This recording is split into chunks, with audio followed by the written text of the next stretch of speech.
प्रीतम मुंडे मॅडमनी मला 2 लाख रुपयाची जाहिरात दिली.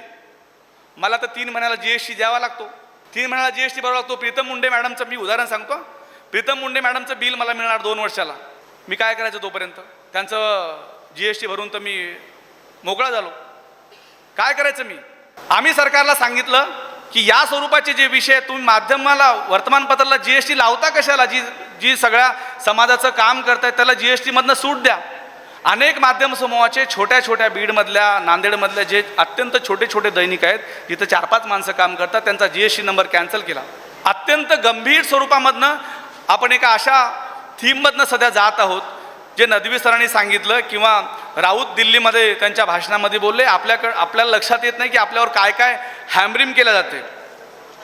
आपल्याला कशा पद्धतीनं सांगितलं जातं की तुम्ही संपून गेलं पाहिजे. आमच्या बाजूने जी भूमिका मांडतात तेच राहिले पाहिजे.